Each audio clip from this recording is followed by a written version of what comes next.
नमस्कार दोस्तों, अगर मैं बात करूं क्लोज रिलेशन की तो इंडिया और नेपाल जैसे रिलेशन इस दुनिया में शायद ही मिले।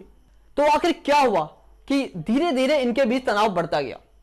अगर मैं बात करूं आज से 2 महीने पहले की, तो प्राइम मिनिस्टर ऑफ नेपाल का कहना था कि कोरोना फैलाने का असली जिम्मेदार भारत ही है, और साथ में उनका कहना यह भी था कुछ एरिया है जो ऑक्यूपाइड कर लिया है इंडिया ने, जो कि नेपाल का है। यानी दोनों कंट्री के बीच में एक बॉर्डर डिस्ट्रीब्यूट क्लेम है। तो आखिर यह है क्या, कौन गलत है कौन सही, आइए जानते हैं इस वीडियो में। नमस्कार दोस्तों, मेरा नाम है गणेश कुमार और आज हम बात करने वाले हैं इंडिया नेपाल कंट्रोवर्सी पे। तो यह शुरुआत तब से हुई जब नेपाल ने एक मैप बनाया और उसमें कुछ ऐसा इन्वॉल्व किया जो भारत के दायरे में था। मैप में जो नॉर्थ वेस्ट टिप है वही है डिस्ट्रीब्यूटेड एरिया। एक्चुअल में ये ईस्टर्न मोस्ट टिप है उत्तराखंड की। नेपाल को लगता है कि यह एरिया नेपाल को बिलोंग करता है और ऑब्वियसली भारत को यह लगता है कि यह एरिया भारत का है। तो आखिर कौन सही है कौन गलत, इसे जानने से पहले हम यह जानेंगे कि इस कंट्रोवर्सी की शुरुआत कहां से हुई। इसके मुख्य 2 पॉइंट माने जाते हैं।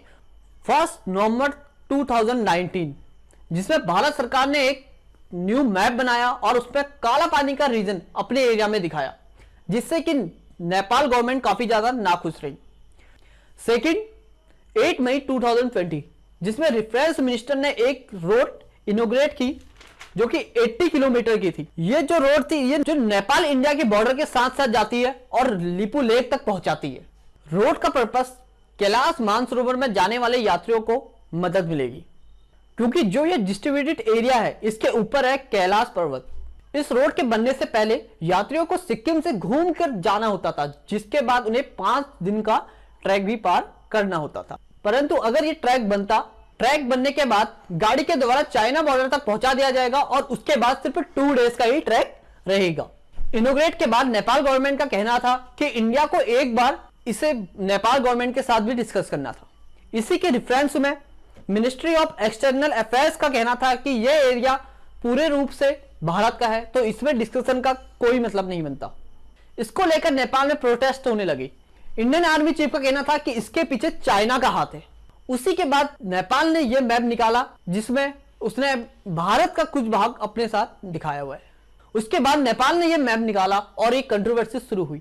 तो आखिर यह डिस्ट्रीब्यूटेड एरिया है क्या, आइए जानते हैं हम इसके इतिहास से। तो आइए चलते हैं। आज से 200 साल पहले जब इंडिया पर ब्रिटिश राज था, तो वो लोग अपना एरिया बढ़ाने का सोच रही थी, तो उन्होंने कवर अप करना चाहा नेपाल को। उस समय नेपाल एक किंगडम था और वहां पे राज था किंगडम ऑफ गोरखा का। तो इसी को लेकर उन दोनों के बीच वॉर हुआ और इसी को हम जानते हैं एंग्लो नेपोलिस वॉर के नाम से। यह 1814 से 1862 ईयर तक चला। इसी को लेकर ट्रीटी साइन हुई जिसे हम कहते हैं ट्रीटी ऑफ सुगौली। इसी में तय किया गया कि ब्रिटिश और नेपाल कितना कितना एरिया को कंट्रोल करेगा। सुगौली के अकॉर्डिंग सिक्किम और दार्जिलिंग नेपाल ने लूज कर दिया और जिसपे आसानी से ब्रिटिश राज करने लगे। नेपाल के एरिया को डिफाइन करने के लिए 2 रिवर का यूज किया गया। Nepal western boundary Mahakali river से और नेपाल ईस्टर्न बाउंड्री मेथी नदी से। आज भी प्रेजेंस में भी ये जो बाउंड्री है 2 नदियों के मुताबिक ही बनी हुई है। प्रॉब्लम वेस्टर्न बाउंड्री में है, जहां महाकाली नदी 2 सिरों पे बढ़ती है।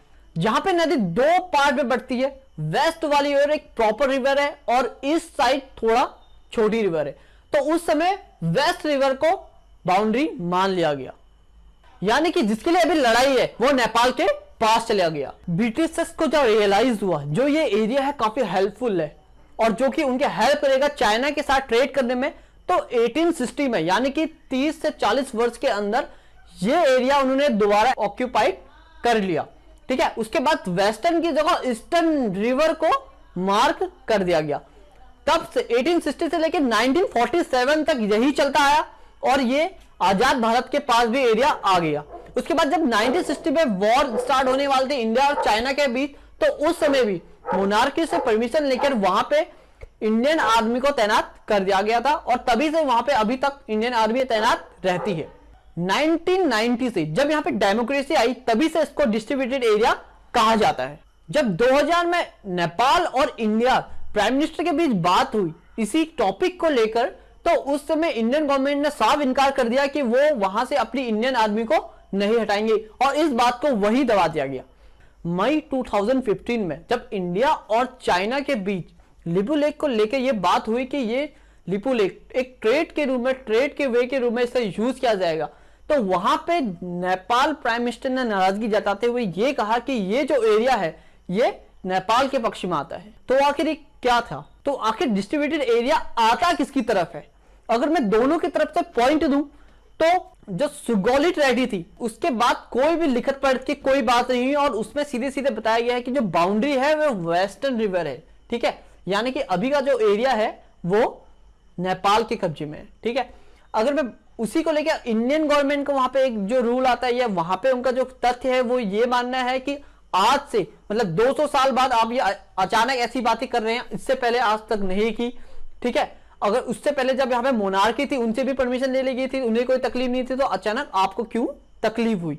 तो नेपाल गवर्नमेंट का यहाँ पे पॉइंट है, जो बिगौली ट्रेटी है उसके बाद कोई भी ऐसी लिखत पढ़त में बात नहीं हुई है कि ये एरिया भारत का ही है, ठीक है। उसमें साफ साफ ये लिखा हुआ है कि जो वेस्टर्न एरिया, जो वेस्टर्न रिवर है वहीं पे आपका हिस्सा खत्म हो जाता है, ठीक है। इसी में इंडियन गवर्नमेंट का ये कहना है कि इतने सालों से कुछ नहीं हुआ, 1860 से ये हमारे पास ही है, और मोनार्की को भी इसमें कोई प्रॉब्लम नहीं थी, ठीक है।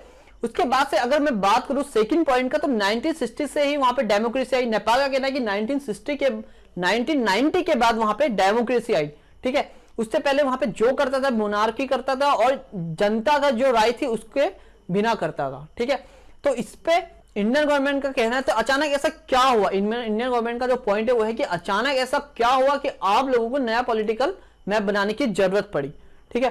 तो अब मैं आपसे ये पूछूंगा कि आप बताइए कौन सही है कौन गलत, आखिर ये डिस्ट्रीब्यूटेड एरिया है किसका? तो अपने अपने ओपिनियन प्लीज कमेंट बॉक्स में लिखिए और मुझे सेंड कीजिए। Thank you.